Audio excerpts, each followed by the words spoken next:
Em 1945, a Europa era um cemitério com fronteiras. Mais de 11 milhões de deslocados vagavam entre ruínas, e 3 em cada 4 judeus europeus haviam desaparecido. Os sobreviventes do Holocausto não tinham para onde voltar.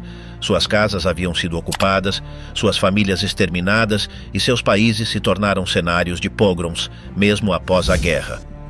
Nos campos de deslocados instalados pelos aliados na Alemanha e na Áustria, milhares de pessoas viviam atrás de arame farpado sob o mesmo exército que meses antes os havia libertado.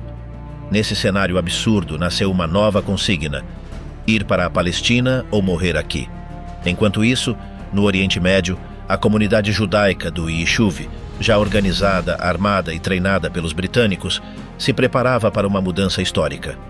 Durante a guerra, havia colaborado com o exército aliado fabricando armas, alimentos e uniformes e formou a Brigada Judaica, cujos soldados combateram na Europa sob a bandeira hebraica. Ao terminar o conflito, a Palestina se tornou o destino de milhares de refugiados europeus. Em 1948, a ONU aprovou a partição do território e Ben-Gurion proclamou a independência de Israel. Poucas horas depois, 5 exércitos árabes invadiram o novo país. Contra todas as expectativas, a milícia judaica do Haganá, embrião do futuro exército israelense, resistiu e garantiu a vitória. Este documentário relata como a tragédia do Holocausto deu origem ao nascimento do Estado de Israel. Das cinzas da Europa para a promessa de uma pátria. Para entender como nasceu Israel, é necessário voltar aos anos de guerra, quando o Yishuv, a comunidade judaica estabelecida na Palestina sob o mandato britânico, começou a se consolidar como uma força política e militar. Enquanto a Europa era devastada pelo nazismo, a Palestina se tornou um centro logístico do esforço aliado. Produziam alimentos, uniformes e munições para o exército britânico, e milhares de jovens hebreus se alistavam com a esperança de que essa cooperação abrisse o caminho para a independência. O medo, no entanto, nunca desapareceu. A expansão das tropas de Rommel para o norte da África fez pensar que o deserto do Negev seria o próximo objetivo alemão. Em Jerusalém, multidões se reuniam diante do Muro das Lamentações para orar, convencidas de que o destino dos judeus na Palestina poderia ser o mesmo dos judeus europeus. Foram elaborados planos de defesa, formadas redes clandestinas de rádio e preparados abrigos na Galileia diante da possibilidade de uma invasão. Nos jornais locais, a palavra Holocausto começou a aparecer como um sombrio presságio. Apesar do medo, a vida cotidiana seguia. A guerra transformou a economia do país sem romper seu isolamento. As notícias sobre a Europa chegavam fragmentadas e confusas. Em 1942, um jornal de Tel Aviv informou que 1 milhão de judeus haviam sido assassinados, mas a manchete ocupou apenas um canto da primeira página. Os relatórios sobre câmaras de gás ou fuzilamentos em massa se misturavam com crônicas de batalhas e esportes. A distância geográfica e o esgotamento emocional faziam com que muitos não conseguissem acreditar no que liam. Para os imigrantes recentes, por outro lado, essas notícias eram insuportáveis. Quase metade dos judeus da Palestina vinha da Europa Oriental e mantinha vínculos com famílias presas em guetos ou deportadas.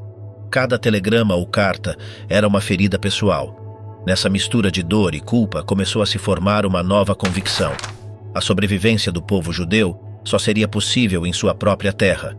As instituições do Yishuv, dirigidas pela agência judaica, tentaram dar resposta à tragédia com gestos simbólicos. Foram organizados jejum, rezas públicas e greves trabalhistas, mas a vida na Palestina seguiu seu curso. O contraste entre a normalidade local e o horror na Europa gerava desconforto. Intelectuais como Martin Buber pediam um luto coletivo, enquanto outros consideravam que a dor deveria se transformar em ação política.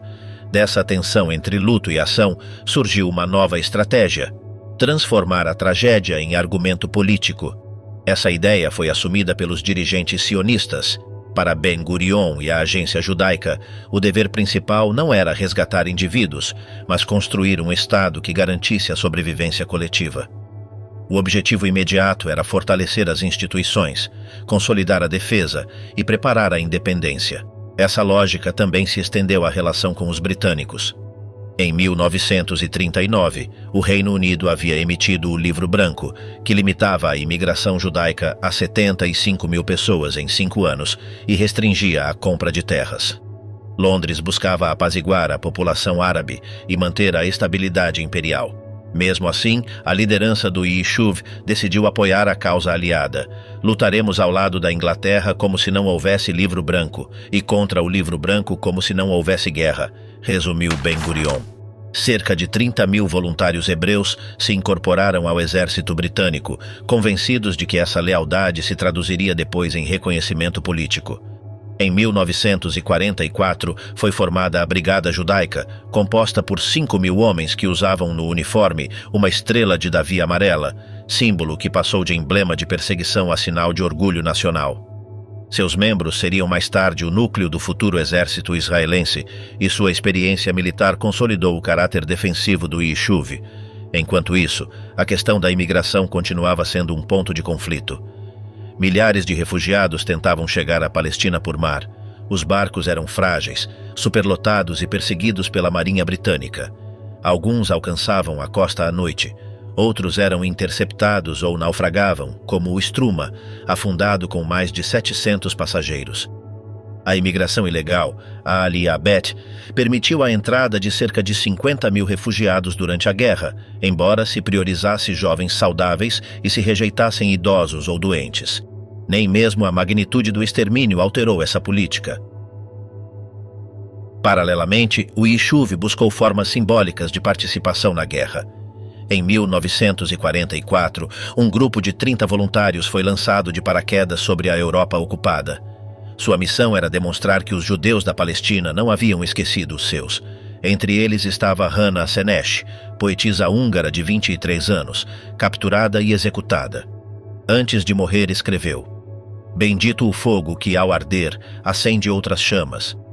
Seu sacrifício se tornou um mito fundador do heroísmo israelense e reforçou a ideia de um povo que, mesmo na derrota, deveria agir. As negociações com os nazistas para trocar vidas por recursos, como o Plano Europa ou a Operação Caminhões por Sangue, fracassaram pela desconfiança aliada e pelas reservas da liderança judaica. Os britânicos temiam uma chegada massiva de refugiados. Os americanos rejeitavam qualquer acordo com o inimigo. De Jerusalém, Ben-Gurion e Moshe Sharet se mantiveram dentro dos limites diplomáticos. Para eles, a prioridade era clara. Sem soberania, não haveria salvação. Quando a guerra terminou, dos 9 milhões de judeus europeus, restavam 3. A maioria sobreviveu não pela ação sionista, mas pela derrota alemã ou pela ajuda isolada de pessoas anônimas. No entanto, o assassinato de 6 milhões se transformou no argumento moral mais poderoso do século. Os sobreviventes, dispersos em um continente em ruínas, se tornaram a prova viva de que o povo judeu precisava de uma pátria. Das cinzas da Europa começava um novo êxodo. Os primeiros emissários do Yishuv, soldados da Brigada Judaica e representantes da agência, chegaram à Europa pouco depois do fim da guerra. Em Buchenwald, Bergen-Belsen ou Dachau, encontraram seres que mal pareciam vivos. "Vivem como se ainda fossem prisioneiros, sem calor ou dignidade", escreveu um oficial. Esse encontro foi um choque moral. Os emissários, formados no ideal do novo hebreu forte e orgulhoso, se depararam com os restos do exílio: corpos exaustos, olhares vazios, silêncio. Um deles confessou que, ao entrar em um barraco, acreditou ter visto animais e só depois compreendeu que eram seres humanos despojados de tudo. Os relatórios enviados a Jerusalém refletiam uma mistura de compaixão e perplexidade. Alguns descreviam os refugiados como um povo sem forças nem destino. Outros viam neles um milagre de vontade de viver. Nos campos de deslocados, milhares de casais se casavam e tinham filhos como um ato instintivo de reconstrução. Trazer vida era uma forma de negar a morte. Ben-Gurion viajou à Alemanha e anotou em seu diário que os campos ainda cheiravam a morte. Mas sua preocupação principal não eram os mortos, e sim os vivos. Temia que o Holocausto tivesse destruído o capital humano necessário para construir um Estado. A catástrofe, escreveu, não foi apenas contra o povo judeu, mas contra o projeto judeu. Sua visão era pragmática. A sobrevivência individual só fazia sentido se contribuísse para a coletiva. Propôs transferir 1 milhão de refugiados para a Palestina, embora soubesse que os meios eram insuficientes. O Estado deve se levantar sobre os vivos, não sobre os mortos, repetia. As condições nos campos de deslocados eram desoladoras. Relatórios aliados, como o do jurista americano Earl Harrison, apontavam que a situação era semelhante à dos campos nazistas, exceto que agora não se extermina. Faltavam alimentos, abrigo e atenção médica, e milhares morreram nos meses seguintes à libertação. Na Polônia e em outras áreas do leste, os pogroms continuavam, o que levou os judeus sobreviventes a se concentrar na Alemanha, Áustria e Itália. Lá nasceu uma nova comunidade provisória, os She'erit HaPletah, os restos que sobreviveram. Os emissários do Yishuv percorreram esses lugares com um duplo propósito: assistir e selecionar. A ajuda humanitária se misturava com a política.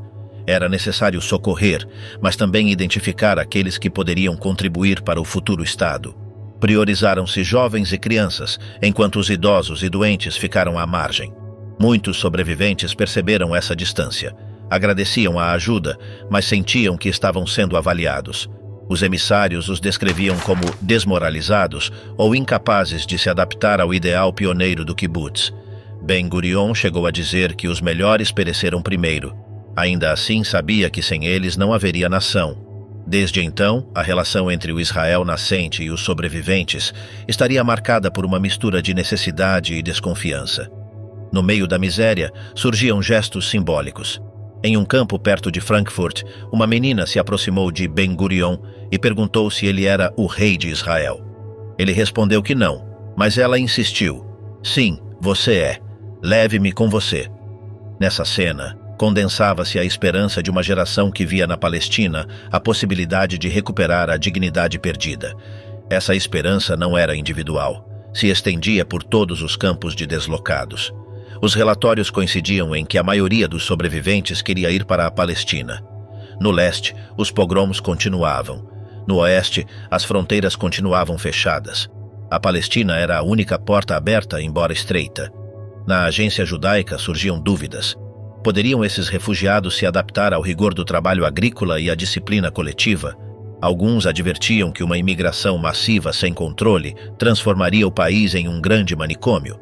Apesar das reservas, as missões de recrutamento se multiplicaram. Nos campos foram organizadas aulas de hebraico, reuniões políticas e cerimônias onde flamulavam bandeiras com a estrela de Davi. Era a pedagogia do Renascimento. Ensinar aos sobreviventes a se verem como cidadãos de uma nação que ainda não existia.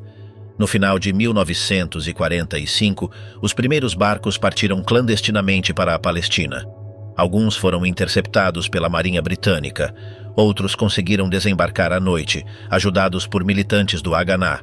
Aquela operação, a Aliyah-Bet, foi mais do que um desafio logístico. Foi uma afirmação política. O povo judeu aniquilado na Europa se colocava novamente em movimento. Esse fluxo de vidas errantes marcou o início do êxodo que daria origem ao Estado de Israel. Truman e Stalin coincidem. O inesperado consenso do nascimento israelense. Quando terminou a Segunda Guerra Mundial, a Europa abrigava centenas de milhares de judeus sem lar. A Polônia e os países do leste continuavam sendo territórios inseguros. Os pogroms de 1946 em Kielce e Cracóvia demonstraram que o retorno era impossível. Diante dessa situação, os sobreviventes iniciaram uma fuga organizada com a ajuda de emissários do Yishuv e antigos partisãs. Esse movimento, conhecido como Brihá, a fuga, se transformou em uma rede clandestina que transportou dezenas de milhares de pessoas para as zonas de ocupação aliadas na Alemanha, Áustria e Itália. Lá começou a se concentrar uma população errante, composta por aqueles que aguardavam um destino que ainda não existia. Eram conhecidos como She'erit HaPletah, expressão hebraica que significa os restos que sobreviveram, os últimos testemunhos de uma Europa que já não tinha lugar para eles. A Brihá não surgiu espontaneamente. Foi planejada por veteranos das brigadas partidárias que haviam combatido nas florestas da Polônia e Bielorrússia. Esses homens, conhecedores de rotas clandestinas e técnicas de sobrevivência, estabeleceram uma cadeia humana que atravessava os Alpes em direção à Itália e cruzava as fronteiras tchecas em direção à Áustria. Entre 1945 e 1947, mobilizaram cerca de 250 mil pessoas, utilizando documentos falsificados, subornos a guardas fronteiriços e a cumplicidade de oficiais aliados que faziam vista grossa. Em alguns pontos de passagem, as autoridades soviéticas facilitaram o trânsito. Stalin via com bons olhos a saída de judeus para o Ocidente, onde sua presença pressionaria os britânicos. Nesses territórios surgiram os campos de deslocados, uma extensão involuntária do cativeiro. Embora as condições fossem miseráveis, ali renasceu uma vida coletiva. Abriram-se escolas, imprimiram-se jornais e ergueram-se bandeiras com a estrela de Davi. O hebraico voltou a ser falado e os comitês políticos organizaram eleições simbólicas. Aquela força era a tentativa de transformar a catástrofe em origem. Os enviados do Yishuv chegaram com um propósito claro: preparar os refugiados para a emigração para a Palestina. Eles mostravam filmes sobre os kibbutzim, ensinavam canções e narravam a vida nos assentamentos como uma promessa de dignidade. A Europa, repetiam, era um túmulo. O futuro estava no Oriente. Os dirigentes sionistas compreenderam rapidamente o valor estratégico daqueles campos. Cada refugiado representava uma prova viva da necessidade de um Estado judeu. Ben-Gurion o expressou com precisão. O objetivo não era reconstruir a diáspora, mas fundar a soberania. O Livro Branco de 1939, que havia estabelecido um limite de 75 mil imigrantes para 5 anos, havia expirado formalmente em 1944. No entanto, o governo trabalhista britânico de Clement Attlee, apesar de ter criticado essa política na oposição, a manteve intacta após chegar ao poder em julho de 1945. Ernest Bevin, ministro das Relações Exteriores, argumentava que uma imigração massiva desestabilizaria o Oriente Médio e colocaria em risco o acesso britânico ao petróleo e ao Canal de Suez. Londres precisava da lealdade árabe mais do que da gratidão judaica. Com o Livro Branco ainda em vigor restringindo a imigração, o Yishuv recorreu a Ha'apalá, a chegada clandestina por mar. De portos italianos e franceses partiram barcos lotados, quase todos interceptados pela Marinha Britânica, mas cada captura multiplicava a indignação mundial. O Êxodo 1947 cristalizou esse simbolismo quando, com mais de 4 mil refugiados a bordo, foi abordado perto de Haifa e devolvido à Alemanha. A imagem de judeus sobreviventes sendo empurrados novamente para o solo alemão comoveu a opinião internacional, apresentando pela primeira vez a causa sionista como uma resposta legítima à injustiça persistente. Entre 1945 e 1948, dezenas de milhares tentaram chegar ao país. Os detidos foram enviados para Chipre, onde novos campos reproduziam em miniatura a complexa identidade do povo renascente. A destruição do judaísmo europeu obrigou a liderança a olhar além do continente. No norte da África e em países árabes, viviam comunidades até então ignoradas pelo projeto nacional. O vazio deixado pela Shoah transformou essa indiferença em uma necessidade demográfica urgente.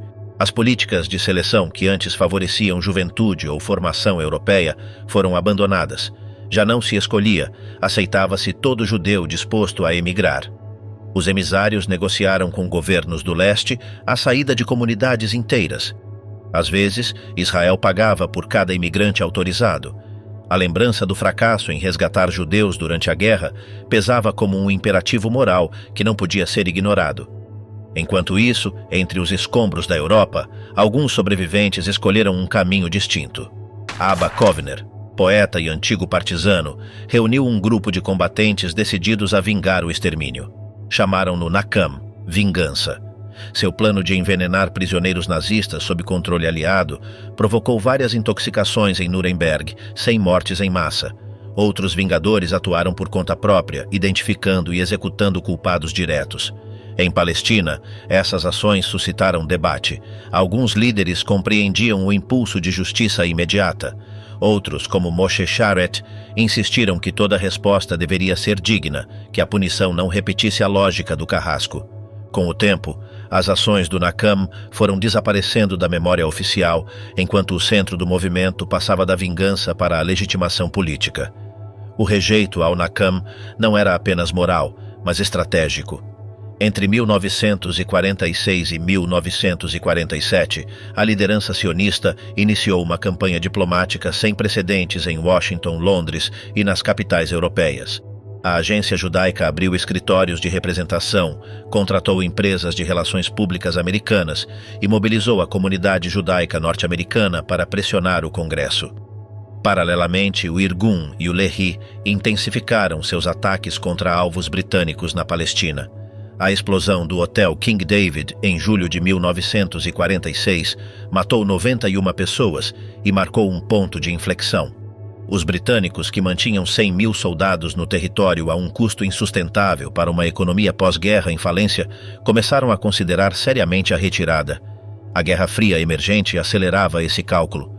Tanto os Estados Unidos quanto a União Soviética buscavam influência no Oriente Médio, e a Grã-Bretanha perdia a capacidade de sustentar seu império. A cena internacional se transformava aceleradamente. A Guerra Fria nascente modificou o equilíbrio diplomático, e tanto os Estados Unidos quanto a União Soviética buscaram presença no Oriente Médio. A agência judaica aproveitou esse contexto enviando delegações a Washington, Londres e Paris para insistir que nenhum outro território poderia absorver os refugiados. As tentativas britânicas de reassentá-los na Europa ou na América Latina fracassaram sistematicamente. O presidente Truman pressionou o governo britânico para admitir 100 mil judeus na Palestina, mas Londres rejeitou a proposta e manteve o bloqueio naval, corroendo sua própria autoridade moral a cada barco interceptado. A violência no território aumentava. Desde 1945, o Irgun e o Lehi atacavam instalações britânicas. As explosões do Hotel King David e os atentados contra patrulhas simbolizaram o esgotamento do mandato colonial. Enquanto isso, o Haganah, braço militar da agência, tentava manter o controle interno, enquanto Ben-Gurion acelerava a criação de uma estrutura paralela capaz de se transformar em um Estado. O fracasso da Conferência de Londres em 1946, onde delegados árabes e judeus não chegaram a nenhum acordo, levou a Grã-Bretanha a entregar a questão à ONU em 1947. A decisão britânica foi interpretada por muitos como um ato de vingança diplomática. Esperavam que a ONU, recém-fundada e sem experiência em conflitos territoriais, fracassasse da mesma forma que eles, demonstrando assim a impossibilidade de resolver o problema palestino. A comissão UNSCOP percorreu os campos de refugiados e ficou impactada pelas cenas de cercados e crianças famintas que lembravam os campos de concentração. Concluíram que manter o status quo era impossível. Em 29 de novembro de 1947, a Assembleia Geral aprovou o plano de partição do território em 2 estados, com 33 votos a favor, 13 contra e 10 abstenções.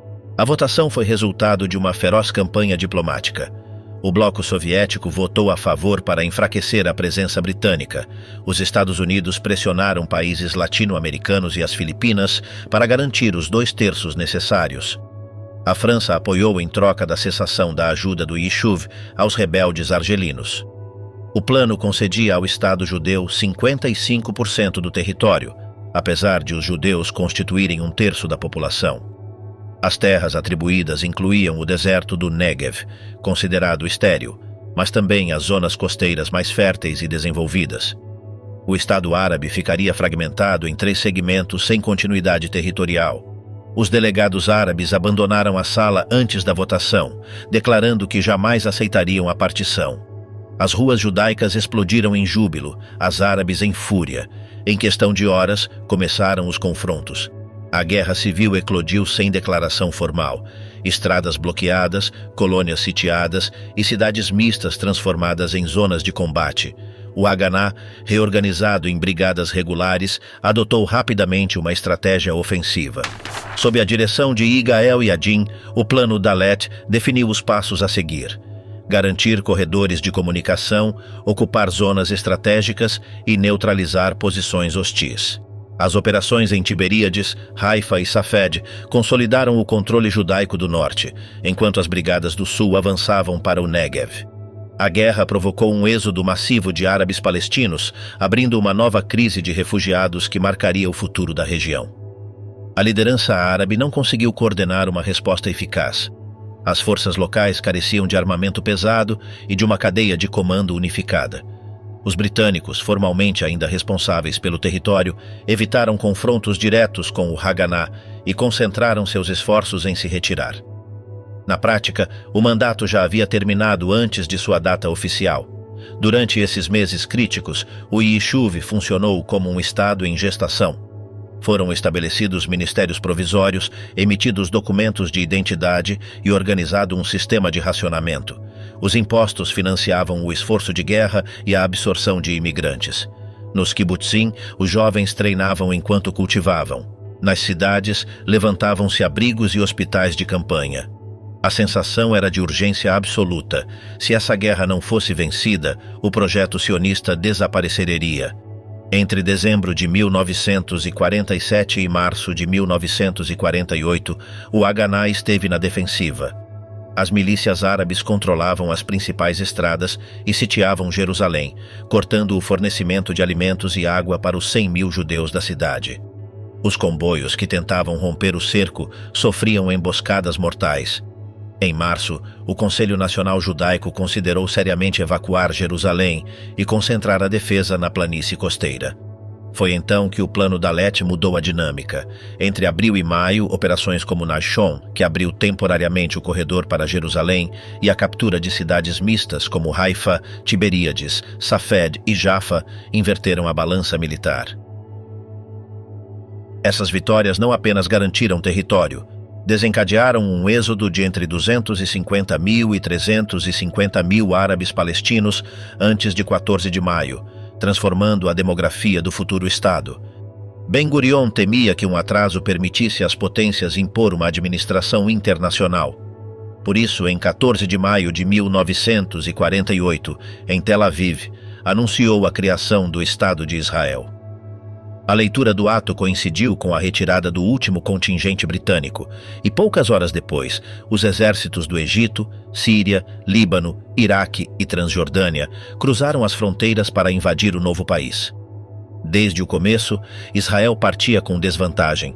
Contava com 35.000 homens contra mais de 50.000 soldados árabes dotados de artilharia e aviação. No entanto, a desunião inimiga e a organização interna do Haganah se mostraram decisivas. A Operação Nachshon conseguiu abastecer Jerusalém, sitiada desde março, e demonstrou a eficácia do novo exército. À medida que a estrutura militar se consolidava, as milícias Irgun e Lehi foram integradas sob um único comando, transformando o Haganah nas forças de defesa de Israel. Nesse contexto, o fornecimento de armas tornou-se um fator crucial e dramático. Em janeiro de 1948, o Haganah tinha apenas 10.000 rifles e nenhuma artilharia pesada. O embargo de armas da ONU, aprovado em abril, bloqueava legalmente qualquer compra. No entanto, o Yishuv havia começado meses antes a estabelecer contatos clandestinos na Europa. A Tchecoslováquia, então sob controle comunista e com aprovação soviética, tornou-se o principal fornecedor.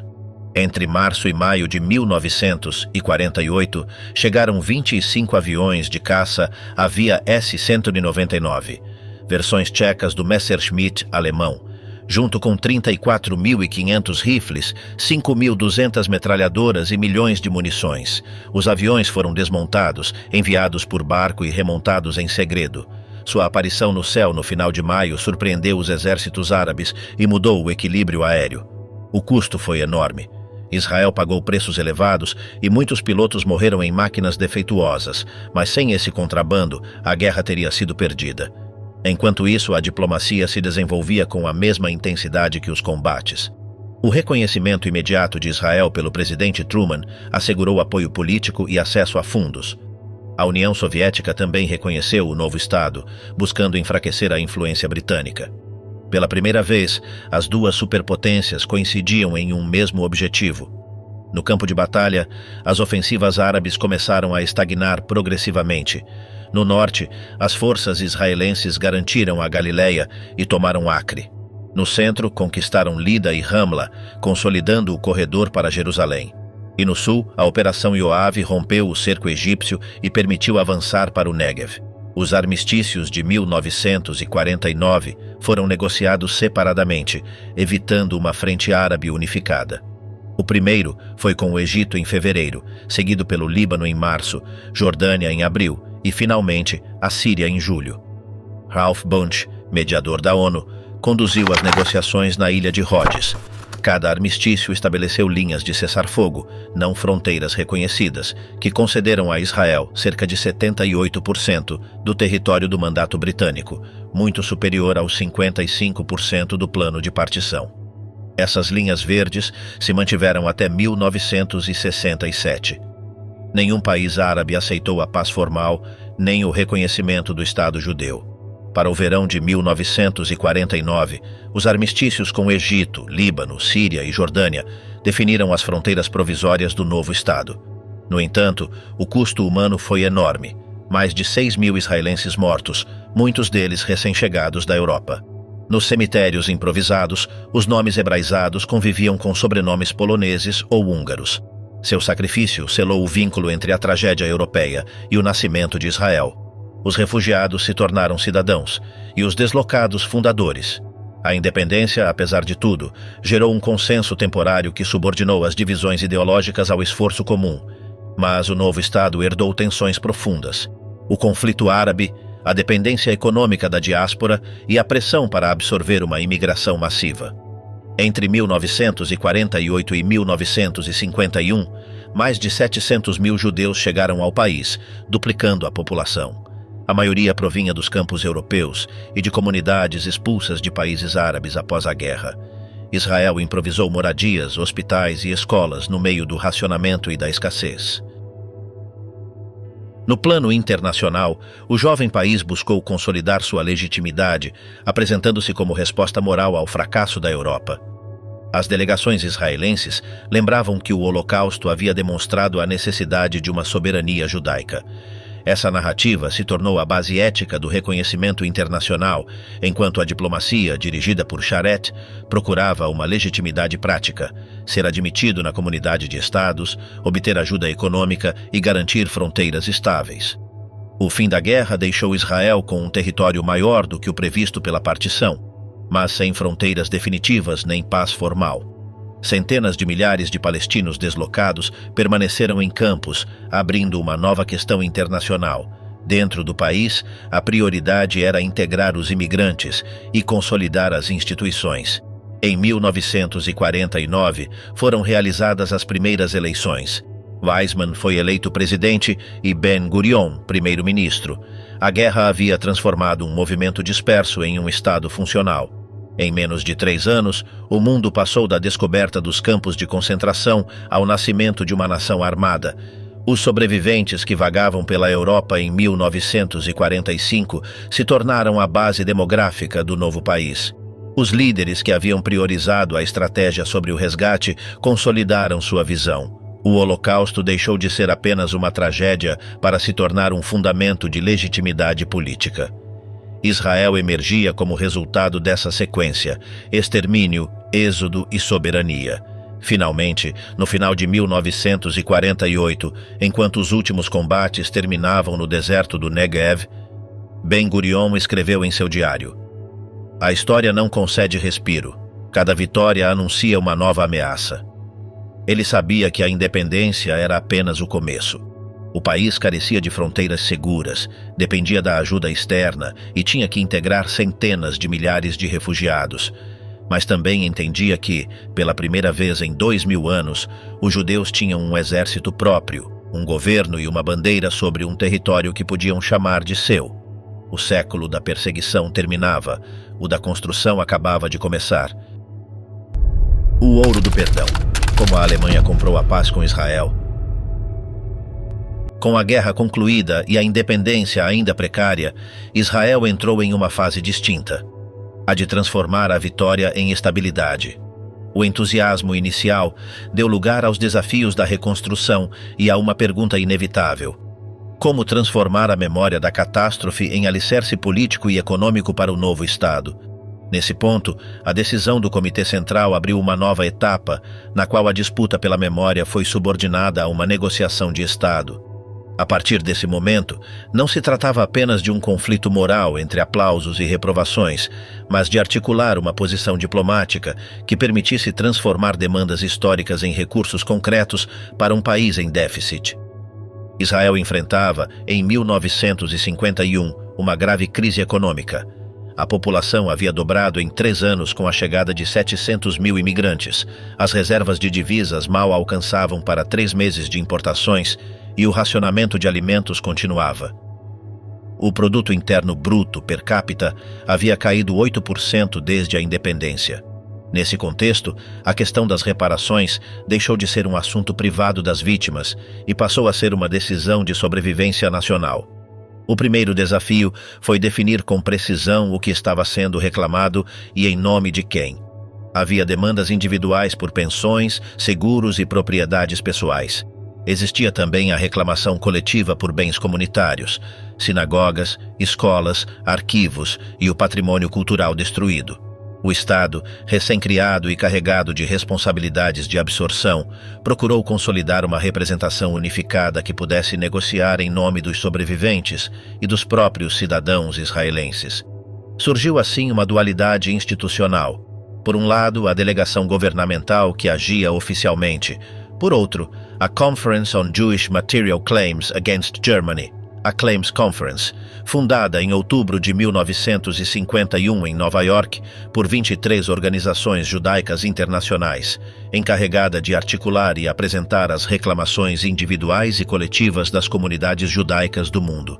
Essa divisão respondia tanto a diferenças de interesse quanto à necessidade de proteger a legitimidade política do Estado frente à pressão internacional. Enquanto se redigiam memorandos e se discutiam cifras, a diplomacia israelense agiu com notável discrição. As primeiras conversas diretas com representantes de Bonn foram realizadas em um clima de secretismo calculado. Procurou-se evitar a exposição pública até que garantias mínimas fossem obtidas. O encontro-chave ocorreu em dezembro de 1951 em Paris, quando Felix Shinar e Maurice Fischer, enviados secretos israelenses, se reuniram com o chanceler Konrad Adenauer em sua residência privada. Adenauer, católico renano de 75 anos que havia sido destituído pelos nazistas em 1933, via na reconciliação com os judeus uma forma de reabilitar a Alemanha perante o Ocidente. Nessa conversa de 3 horas, o chanceler prometeu pessoalmente que seu governo aceitaria o princípio de compensação material, embora advertisse que o montante deveria ser negociado considerando a frágil economia alemã de pós-guerra. Esse encontro marcou um ponto de inflexão. Pela primeira vez, a possibilidade de um trato bilateral deixou de ser mera hipótese e adquiriu forma negociadora. Em Jerusalém, a liderança política teve que equilibrar argumentos contraditórios. Frente à exigência ética de não normalizar relações com a Alemanha, pesou a realidade econômica. O Estado enfrentava uma crise de moradia, emprego e assistência social, agravada pela chegada massiva de imigrantes. Para muitos responsáveis governamentais, aceitar dialogar com Bonn não significava renunciar à memória, mas buscar os meios para assegurar a sobrevivência e o desenvolvimento do país. Essa tese foi a que predominou no Mapai e na cúpula estatal. A reparação material não fechava a conta moral, mas permitiria reconstruir infraestrutura e oferecer compensações individuais que aliviassem as dificuldades urgentes. Em 7 de janeiro de 1952, Ben-Gurion apresentou a proposta ao pleno da Knesset. O que se seguiu foi uma das sessões mais violentas da história parlamentar israelense. Menahem Begin, líder do Herut, convocou uma manifestação de 15 mil pessoas em frente ao edifício legislativo. Em um discurso inflamado das escadas do parlamento, gritou que Ben-Gurion estava traindo os mortos e que havia alemães que matavam judeus e agora havia judeus que negociavam com os assassinos. A multidão, composta por sobreviventes do Holocausto e veteranos do Irgun, tentou invadir o edifício. A polícia respondeu com gás lacrimogênio e cacetetes. Houve centenas de feridos e mais de 400 detidos. Begin foi suspenso do parlamento por 3 meses. Dentro da Knesset, o debate durou 14 horas. Finalmente, com 61 votos a favor e 50 contra, o governo obteve autorização para iniciar negociações formais. Paralelamente, a negociação exigia resolver questões jurídicas complexas. qual base legal autorizava um Estado a reclamar por danos cometidos por um regime criminoso contra pessoas que nem sequer eram seus cidadãos quando os fatos ocorreram? Como quantificar a propriedade comunitária dispersa entre países e jurisdições, em muitos casos submetida a confisco legal anterior à guerra? Os juristas israelenses desenvolveram uma argumentação inovadora. Israel herdava os direitos das comunidades judaicas destruídas, na qualidade de Estado do povo judeu. Calculou-se que absorver 500 mil sobreviventes custou 1,5 bilhões de dólares em moradia, saúde e emprego. A Alemanha deveria pagar essa quantia como compensação pelos custos de absorção. Era uma fórmula que evitava os impossíveis debates sobre o valor de uma vida humana e transformava a reclamação em uma conta de despesas de reassentamento.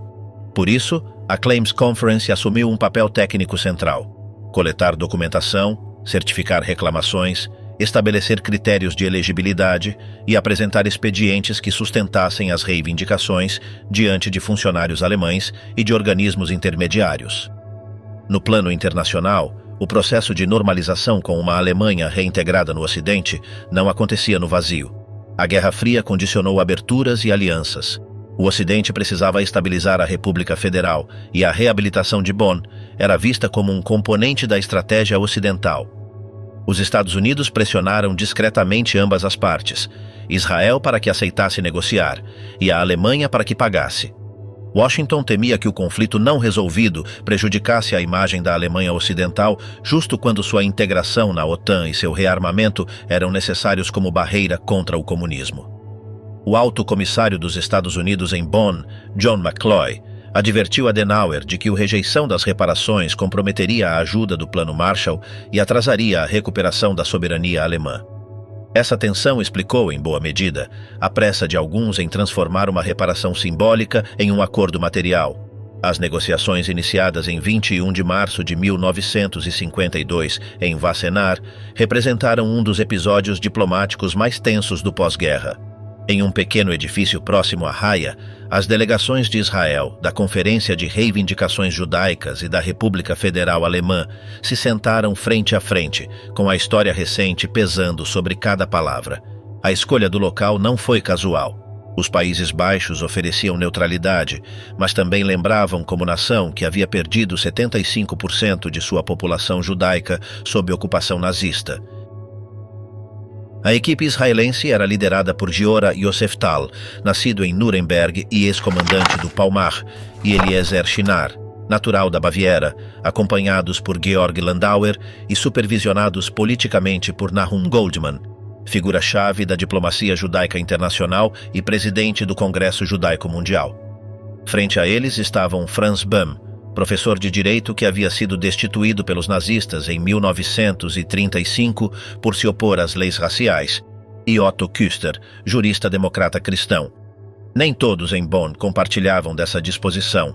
O ministro das Finanças, Fritz Schäfer, ex-membro do Partido Popular Bávaro, e vários setores conservadores viam as conversas como uma humilhação desnecessária.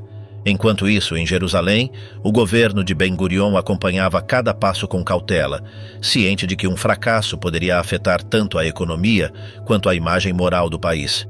As primeiras rodadas foram marcadas pela desconfiança. Israel reclamava 1,5 bilhões de dólares. A Conferência de Reivindicações pedia mais 500 milhões. A Alemanha alegava limitações orçamentárias e propôs esperar os resultados da Conferência de Londres sobre a dívida externa alemã, programada para fevereiro. Os negociadores israelenses temiam ficar presos em um processo interminável, subordinados aos credores comerciais da Alemanha. Em 6 de abril, após 3 semanas de impasse, a delegação judaica abandonou Wassenaar. Yoseftal enviou um telegrama a Jerusalém. Os alemães estão jogando com o tempo, não têm intenção séria de pagar. A notícia provocou indignação em Israel. As ruas de Jerusalém e Tel Aviv voltaram a se encher de manifestações, mas desta vez contra a má-fé alemã. Nesse momento, Nahum Goldman interveio com uma campanha paralela de pressão. De Paris, Goldman orquestrou uma estratégia dupla. Ameaçou publicamente mobilizar as organizações judaicas americanas contra o rearmamento alemão e a entrada de Bonn na OTAN. enquanto em privado, sugeria a Adenauer que um acordo generoso transformaria Israel em um aliado discreto no Oriente Médio, útil para a inteligência ocidental frente ao avanço soviético. Além disso, alertou McCloy de que o fracasso das conversas prejudicaria a imagem democrática da Alemanha justamente quando se discutia o cancelamento de parte de sua dívida externa.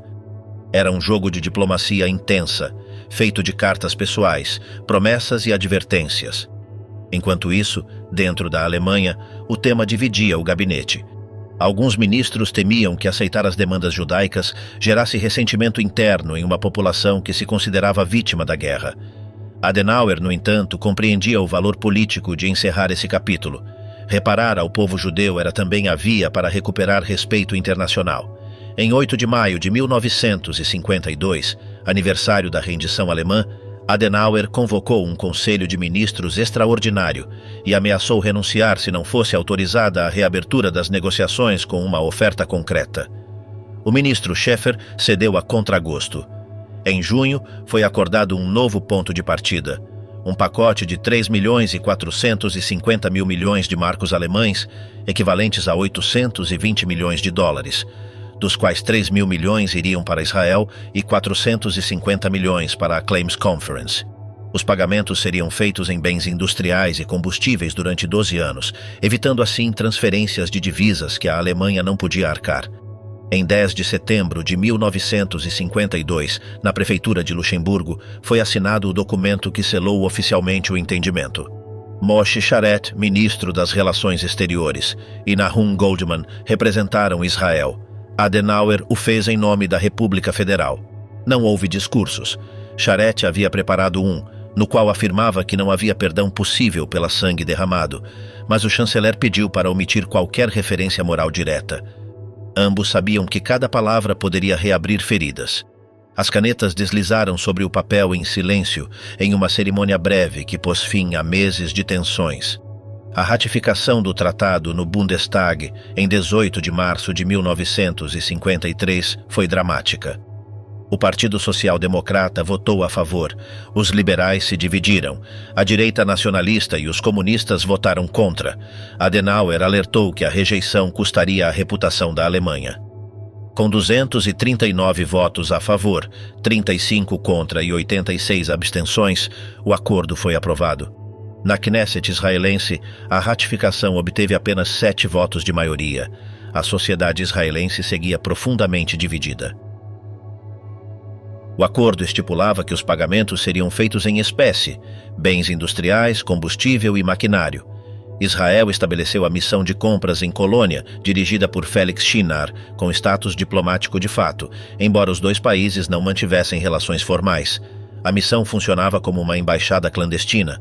Ocupava um edifício de 6 andares no centro de Colônia, empregava 150 pessoas e gerenciava contratos com mais de 1.200 empresas alemãs. Cada compra precisava ser aprovada pelo Ministério da Fazenda em Jerusalém, que priorizava bens de capital que acelerassem a industrialização, turbinas, guindastes, locomotivas, equipamentos químicos e petroleiros. O impacto do acordo na economia israelense foi imediato e profundo. Entre 1953 e 1965, as reparações financiaram 20% de todos os investimentos públicos. Foram adquiridos 50 barcos mercantes, incluindo 2 transatlânticos alemães recondicionados que se tornaram os navios insignia da linha Zin. Foram compradas 500 locomotivas a diesel que modernizaram completamente os ferrovias israelenses. Com fundos alemães, foram construídos a central elétrica de Haifa, a refinaria de petróleo de Haifa Bay, o estaleiro naval de Haifa e o sistema de esgoto de Tel Aviv. As minas de fosfato do Negev receberam equipamentos de escavação alemães que triplicaram a produção. A rede elétrica nacional passou de 300 quilômetros de linhas de alta tensão em 1952 para 2.800 quilômetros em 1960. O crescimento industrial acelerou a saída do período de austeridade e permitiu reduzir a dependência da ajuda americana. No entanto, o aspecto econômico não eliminou o conflito ético. Muitos sobreviventes se sentiam desconfortáveis ao ver mercadorias alemãs nas lojas de Tel Aviv ou Haifa. Em 1954, estourou um escândalo quando se descobriu que o governo havia comprado automóveis Mercedes-Benz para uso oficial. Begin denunciou na Knesset que os ministros israelenses circulavam nos carros dos carrascos.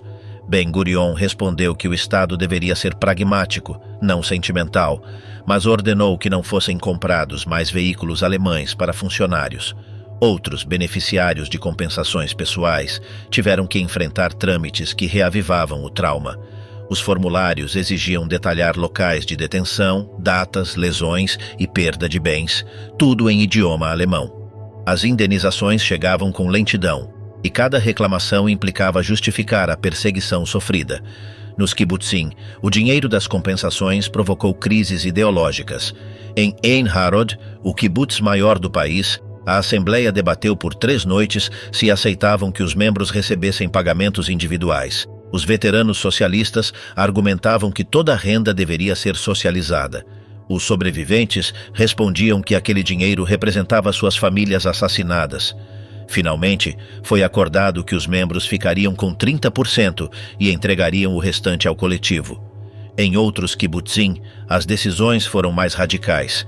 Alguns rejeitaram qualquer contato com o dinheiro alemão, outros permitiram reter as compensações na íntegra, gerando pela primeira vez diferenças de riqueza pessoal dentro de comunidades igualitárias.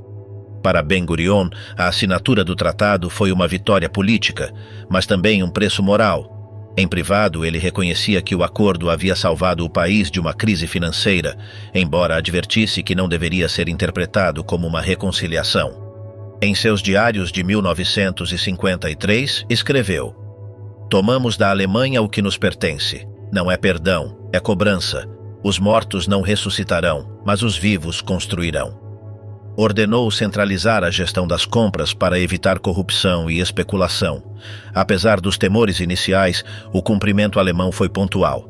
Os bens chegavam todo ano, conforme o calendário, e o fluxo de recursos se tornou parte essencial do orçamento nacional até 1965. A cooperação econômica resultou, inevitavelmente, em uma relação política mais estreita. As visitas discretas entre diplomatas de ambos os países se multiplicaram. Em 1956, durante a crise de Suez, Adenauer garantiu pessoalmente que o fornecimento alemão não seria interrompido, apesar da pressão internacional, e ordenou acelerar as entregas de combustível que Israel precisava para sua campanha militar. Era a confirmação de que, por trás da retórica, estava sendo construída uma aliança tácita entre 2 estados necessitados de legitimidade. O acordo transformou a posição de Israel no sistema internacional. Com recursos para importar tecnologia e expandir sua indústria, o país consolidou sua infraestrutura básica em menos de uma década. O Banco de Israel calculou que 15% do crescimento nacional e cerca de 45 mil empregos se originaram direta ou indiretamente nos fundos de reparação. Mas sua influência mais profunda foi simbólica. Pela primeira vez na história moderna, um Estado reconhecia a responsabilidade material pelos crimes cometidos contra os judeus. Essa dimensão política não apagou as resistências internas.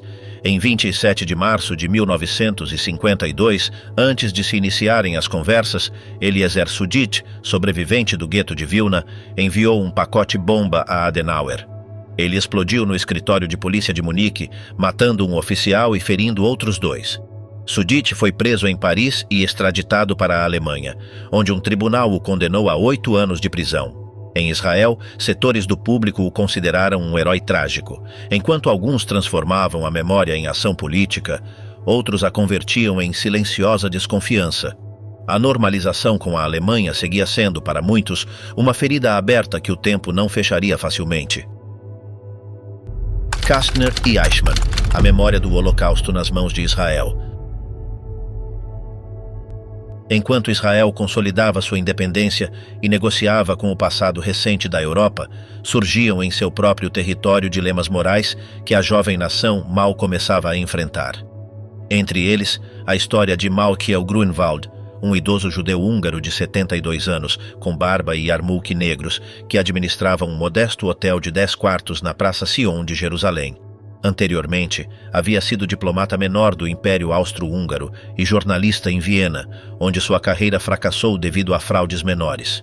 Agora, de seu hotel rebatizado como Monte Sion, Grunewald publicava boletins próprios nos quais atacava líderes da comunidade judaica húngara, políticos religiosos e membros do partido governante Mapai, revelando antigas rivalidades e escândalos anteriores ao Holocausto. Em agosto de 1952, enquanto o país discutia furiosamente sobre as reparações alemãs, Grunewald publicou uma edição particularmente incendiária. Seu alvo era Israel Rudolf Kastner, advogado e jornalista que havia liderado o Comitê de Resgate de Judeus Húngaros durante a Segunda Guerra Mundial. As acusações eram devastadoras: colaboração com os nazistas, assassinato indireto de judeus húngaros, enriquecimento ilícito e proteção de criminosos de guerra após a libertação. Kastner, que havia negociado diretamente com Adolf Eichmann e o oficial nazista Kurt Becker, havia conseguido salvar milhares de vidas, incluindo 1.685 judeus enviados à Suíça no chamado Trem VIP. No entanto, essas mesmas ações, que para alguns representavam atos heróicos de resgate, para outros constituíam uma traição imperdoável. O contexto era complexo e doloroso. Israel enfrentava a difícil posição moral dos sobreviventes judeus, que se depararam com figuras consideradas traidoras durante e após o Holocausto. Alguns judeus haviam ocupado papéis de autoridade sob os nazistas, como capos ou membros dos conselhos judeus, e muitos sobreviventes os acusavam de crimes graves. Isso gerou violência e linchamentos nos campos de refugiados europeus após a libertação. Para lidar com essas situações, Israel aprovou a Lei dos Nazistas e Colaboradores Nazistas em 1950, embora as investigações e condenações fossem limitadas e as penas, geralmente leves. Os julgamentos eram desconfortáveis e mal cobertos pela imprensa, refletindo um tabu social profundo sobre o Holocausto nos primeiros anos da nação. A publicação de Grunewald levou Kastner a enfrentar uma ação por difamação movida pelo Estado. O procurador-geral Haim Cohen insistiu na ação legal, priorizando a defesa da autoridade governamental. O julgamento começou em 1º de janeiro de 1954, diante do juiz Benjamin Halevi. Inicialmente, os jornais deram pouca cobertura, mas o caso estava destinado a se transformar em algo muito maior. O advogado defensor Shmuel Tamir, ex-combatente do Etzel e membro fundador do partido Herut, viu no caso uma oportunidade política extraordinária. Ambicioso e astuto, Tamir transformou o que deveria ser um simples julgamento de difamação no julgamento Kastner, tornando um exame da moralidade e das decisões do partido governante durante e após o Holocausto. Ele interrogou Kastner sobre sua relação com Becker, sobre a seleção de passageiros do trem VIP, que incluía membros de sua própria família, e sobre a omissão de informações cruciais que poderiam ter permitido a resistência armada ou a fuga de judeus húngaros. Tamir argumentou que Kastner havia ocultado a intenção exterminadora dos nazistas e favorecido certos grupos em troca de silêncio, o que equivaleria a colaboração e traição. O julgamento se ampliou muito além da difamação original. Transformou-se em um debate nacional sobre colaboração, resistência, ética e política, envolvendo líderes do Yishuv e a justiça israelense. Tamir buscava deslegitimar o Mapai, acusando-o de proteger colaboradores nazistas e de priorizar o controle político sobre a vida dos judeus. A figura de Grunewald quase desapareceu, sendo reduzida a um catalisador do debate, mais do que a protagonista principal. A complexidade do caso estava em julgar decisões tomadas sob condições extremas de guerra e extermínio, onde a linha entre heroísmo e traição se confundia na impossibilidade das circunstâncias. Enquanto esse julgamento expunha as feridas não cicatrizadas de Israel em relação ao Holocausto, a história estava prestes a dar uma reviravolta dramática. Em 11 de maio de 1960, Adolf Eichmann foi sequestrado em sua casa na rua Garibaldi, Buenos Aires.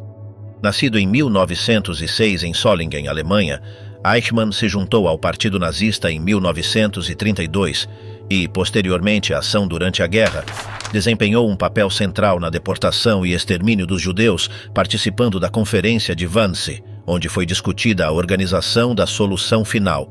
Embora não criasse as políticas, ele as executava e organizava transportes para os campos de extermínio, alcançando o posto de Obersturmbannführer.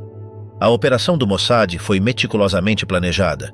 Eichmann foi cegado com luzes de automóvel, derrubado, algemado, amordaçado e coberto com uma manta. Nenhuma droga letal foi utilizada. O médico que acompanhava os sequestradores alertou que isso poderia resultar em morte. Foi levado a um esconderijo a 40 minutos de distância, onde confessou sua identidade ao reconhecer seus captores. Posteriormente, sedado e vestido com uniforme de tripulante de avião, foi transportado para Israel em um voo especial. A localização de Eichmann só foi possível graças a Fritz Bauer, procurador-chefe de Hessen, na Alemanha Ocidental, que temia que seu governo não agisse e contatou Israel. Isser Harel, diretor do Mossad, supervisionou pessoalmente a operação com o conhecimento detalhado de Ben-Gurion. Em 23 de maio de 1960, Ben-Gurion anunciou diante da Knesset a captura de Eichmann, destacando seu papel na exterminação de 6 milhões de judeus. A reação foi de choque e orgulho. As ruas se encheram de pessoas lendo jornais, vivendo um momento coletivo de emoção e alívio. A operação gerou fascínio pelas capacidades do Serviço de Segurança israelense e reforçou a sensação de unidade nacional. Mas Ben-Gurion tinha objetivos mais amplos do que simplesmente punir um criminoso de guerra. O julgamento deveria ser um ato de ensino nacional e histórico, apresentando um registro completo do Holocausto diante de Israel e do mundo. A visão era clara: educar as futuras gerações de israelenses sobre a magnitude da tragédia e fortalecer a identidade nacional. Isso era especialmente importante para os imigrantes sefarditas, que careciam de experiência direta com o Holocausto. O processo também buscava consolidar a liderança do Mapai, reafirmando sua autoridade moral sobre a memória do Holocausto diante da oposição do Herut, o mesmo partido que havia impulsionado o caso Kastner como uma arma política. Surgiu uma controvérsia sobre se Eichmann deveria ser julgado em Israel ou em um tribunal internacional. Ben-Gurion insistiu na soberania israelense, argumentando que o Estado era o herdeiro histórico das vítimas, assumindo a responsabilidade pela perseguição nazista em nome dos 6 milhões de assassinados. Ele rejeitou a proposta de Nahum Goldman de um julgamento internacional, considerando-a um desafio à soberania e uma afronta ao povo judeu. O Holocausto, argumentava, era um crime único que apenas Israel, como Estado judeu, poderia julgar adequadamente. O julgamento também levantou questões legais complexas. A Lei de Castigo a Nazistas e Colaboradores Nazistas de 1950 era retroativa, extraterritorial, e permitia a condenação mesmo sem demonstrar intenção criminosa, além de admitir evidências de segunda mão e não se limitar pela prescrição para crimes contra a humanidade e contra o povo judeu.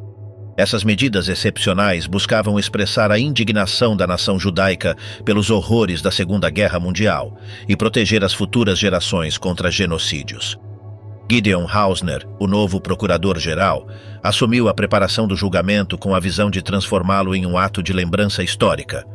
Coordenou a investigação policial através do Bureau 06, revisando documentos de Nuremberg e coletando informações de arquivos internacionais. A estratégia buscava combinar documentos incontestáveis com testemunhos humanos que mostrassem o sofrimento, a resistência e os atos heróicos das vítimas. Hausner se concentrou em causar um impacto emocional no público, especialmente nos jovens que não tinham familiares sobreviventes para lhes contar diretamente a história do Holocausto. Rachel Auerbach, historiadora e sobrevivente do gueto de Varsóvia, selecionou testemunhas com foco nos horrores do extermínio e na resistência. Hausner priorizou testemunhos autênticos de diversas classes sociais e profissões, garantindo que o julgamento representasse a experiência de toda a comunidade judaica europeia. Alguns testemunhos foram priorizados sobre figuras públicas para assegurar uma narrativa mais direta e emocional. A preparação também incluiu uma cuidadosa consideração da diplomacia internacional, especialmente com a Alemanha Ocidental, para evitar gerar ressentimento excessivo que pudesse afetar as relações políticas ou econômicas. A composição do tribunal foi um tema delicado. Benjamin Halevi, presidente do Tribunal de Distrito de Jerusalém e o mesmo juiz que havia presidido o caso Kastner, se auto-atribuiu a função de juiz no caso Eichmann. Isso gerou objeções do presidente da Suprema Corte, Yitzhak Olshan, e do ministro da Justiça, Pinhas Rosen, que temiam que Halevi estivesse emocionalmente envolvido demais devido aos seus antecedentes em casos relacionados ao Holocausto. Finalmente, chegou-se a um compromisso. Halevi presidiu o tribunal junto com outros juízes nomeados pela Suprema Corte. O advogado defensor de Eichmann, Robert Servatius, de Colônia, também solicitou uma legislação especial para permitir sua participação, já que até então apenas cidadãos israelenses poderiam defender em tribunais israelenses. Os preparativos práticos incluíram a adaptação do teatro Beit Ha'am para acomodar mais de 600 jornalistas internacionais, com tradução simultânea e acesso a arquivos completos. Pela primeira vez na história judiciária israelense, foi permitida a entrada de câmeras de televisão, tornando o processo um evento mediático internacional. Essa atenção refletia a intenção de Ben-Gurion e Hausner de educar e sensibilizar não apenas o público israelense, mas também a comunidade internacional sobre a magnitude da Shoah e a responsabilidade dos perpetradores. Hausner tomou decisões estratégicas sobre o alcance das acusações. Ele poderia ter limitado as acusações a atos específicos de malícia para enfatizar a responsabilidade individual de Eichmann. No entanto, decidiu apresentar acusações abrangentes que cobrissem a perseguição aos judeus em todos os territórios ocupados pelos nazistas, garantindo que o julgamento refletisse a magnitude da solução final e a responsabilidade sistemática do acusado. Essa decisão visava prevenir a percepção de que os crimes haviam sido exagerados ou isolados, garantindo que o julgamento transmitisse a história completa da exterminação. Após a execução de Adolf Eichmann, em maio de 1962, Israel compreendeu que o julgamento não era suficiente para fechar a ferida coletiva. A sentença legal exigia um complemento mais profundo, transformar o trauma em pedagogia nacional, domesticar a catástrofe e dar-lhe um lugar permanente na consciência do Estado. Assim, o Monte Herzl, em Jerusalém Ocidental, tornou-se a geografia onde convergem três narrativas inseparáveis: o sionismo político, o sacrifício militar e a memória do extermínio europeu. Nesta colina estrategicamente projetada, o cemitério militar com milhares de tumbas de soldados caídos desde a Guerra de Independência fica apenas alguns metros acima de Yad Vashem, inaugurado em 1953. Essa proximidade física não é acidental, mas deliberada. Materializa a equação ideológica fundamental do Estado, onde da aniquilação europeia emerge a soberania armada. O visitante que sobe a colina percorre, sem saber, o relato nacional completo, da cinza à bandeira, do luto à ressurreição. O próprio nome do memorial provém do profeta Isaías: "Eu lhes darei um monumento e um nome", que em hebraico se diz Yad Vashem. Mas a citação está estrategicamente incompleta.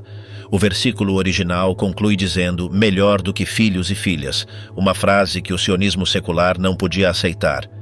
Para o Estado moderno, nenhuma memória poderia glorificar a morte sobre a vida. A memória deveria ser nacional, não piedosa, heróica, não resignada. Essa tensão atravessaria toda a construção do memorial durante décadas.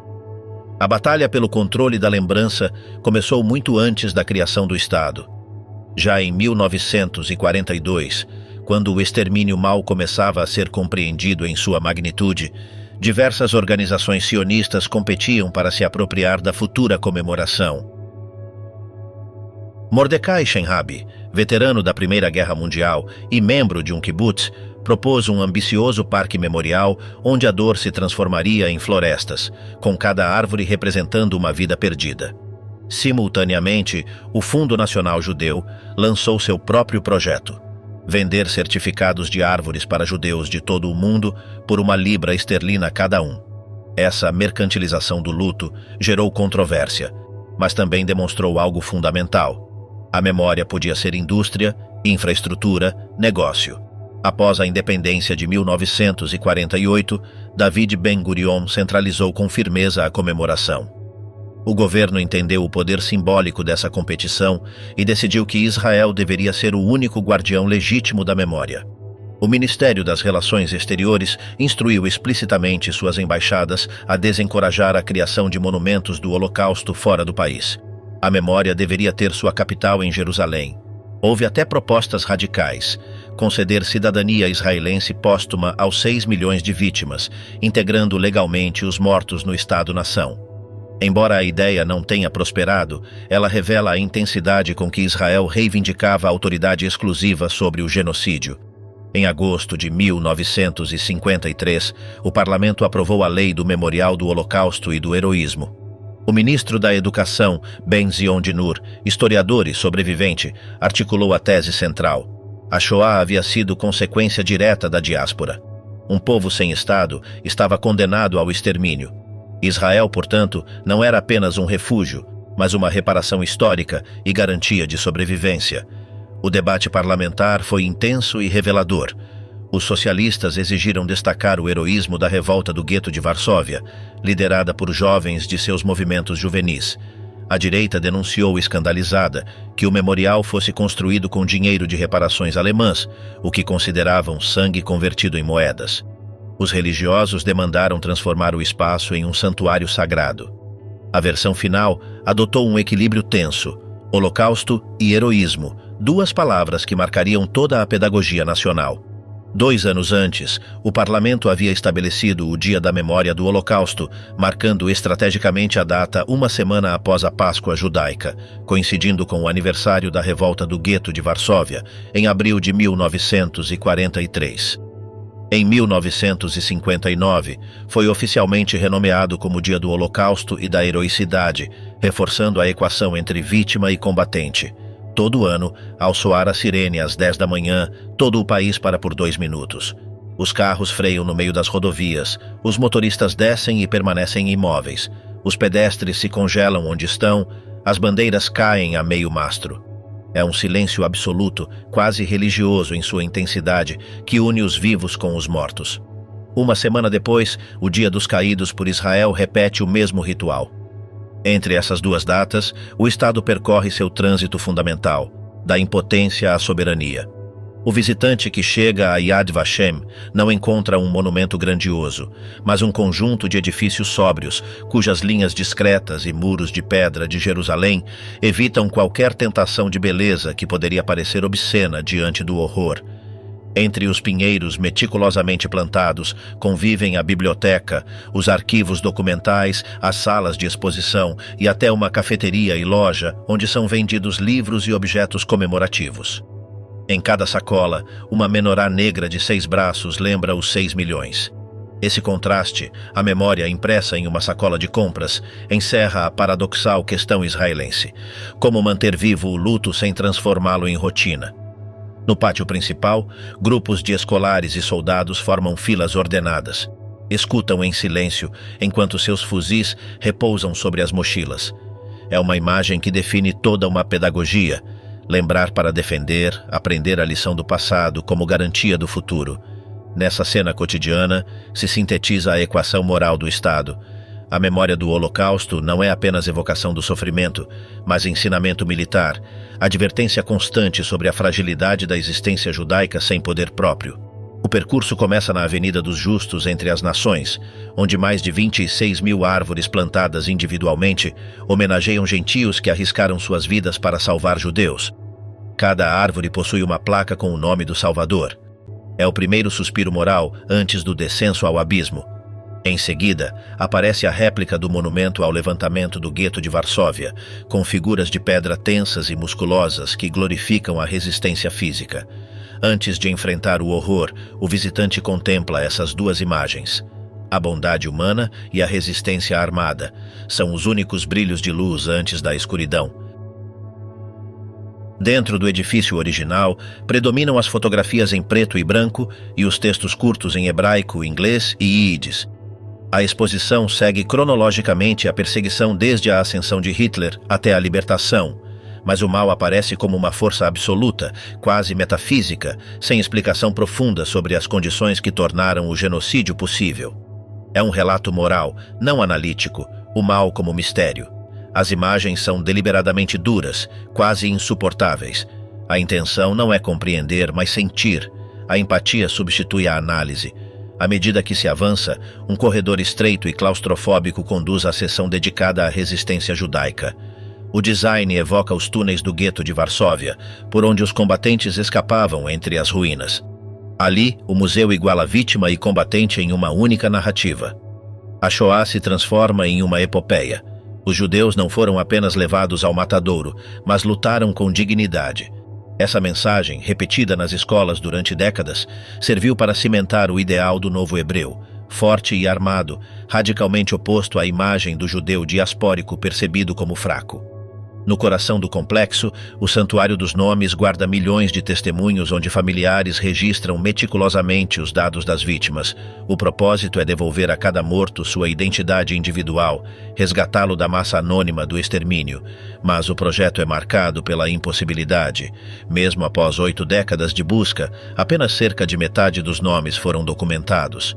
Alguns líderes temiam que esse vazio irreparável oferecesse argumentos aos negacionistas, mas a tentativa de nomear o inomeável se tornou um ato de fé laica, uma resistência contra o esquecimento. O centro espiritual é o Ohel Yizkor, o Tabernáculo da Memória, uma estrutura austera de basalto escuro, inaugurada em 1961. A sala é iluminada unicamente por uma abertura no teto que permite que a luz caia dramaticamente sobre uma chama eterna que arde sobre cinzas trazidas dos campos de extermínio. Os nomes de 22 campos principais estão gravados no chão como cicatrizes: Auschwitz, Treblinka, Sobibor, Majdanek. Ali se realizam as cerimônias oficiais e as visitas de chefes de governo estrangeiros. Não há presença rabínica nem liturgia religiosa. É um templo secular onde o silêncio cumpre a função da oração, mas a memória nunca foi única. O judaísmo ortodoxo criou sua própria linguagem paralela de luto, rejeitando a secularização do sofrimento. Escolheram outra data no calendário religioso para recitar o Kaddish pelos mortos sem túmulo. Seus heróis não eram os partisãs, mas os rabinos que morreram rezando. Em 1949, no Monte Sião, construíram a Câmara do Holocausto, um santuário religioso cheio de objetos queimados, rolos da Torá carbonizados e cinzas. Yad Vashem considerou esse espaço uma desviação, mas sua existência lembrava que a memória não podia ser monopolizada pelo Estado. Desde os anos 50, Yad Vashem defendeu agressivamente seu papel como centro mundial da memória. Bloqueou projetos em Paris e tentou impedir iniciativas europeias. Nos anos 80, teve que aceitar a abertura do Grande Museu do Holocausto em Washington.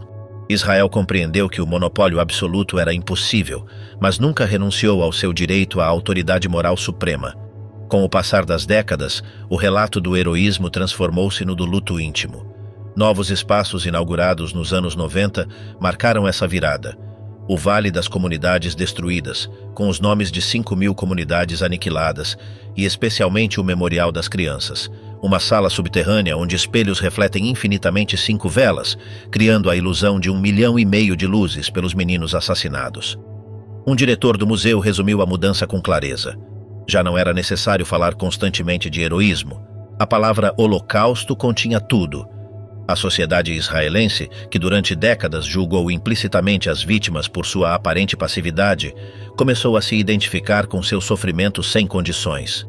O Estado deixou de falar apenas em nome dos mortos e passou a ouvi-los. Nas cerimônias mais recentes, cidadãos comuns leem publicamente os nomes das vítimas, um por um, durante horas. Entre eles, ministros e primeiros-ministros pronunciam pela primeira vez os nomes de seus próprios familiares assassinados, rompendo décadas de silêncio pessoal. O que antes foi lição patriótica tornou-se ato de intimidade nacional. Nessa voz coletiva, entre o orgulho e a dor, resume-se a consciência israelense contemporânea. Recordar não é apenas dever, mas a própria forma de existir. Esta história lembra que do sofrimento podem nascer a esperança e a responsabilidade. Conhecer como surgiu Israel após a tragédia do Holocausto convida a valorizar a dignidade humana, rejeitar o ódio e defender sempre a paz, a memória e o respeito entre os povos.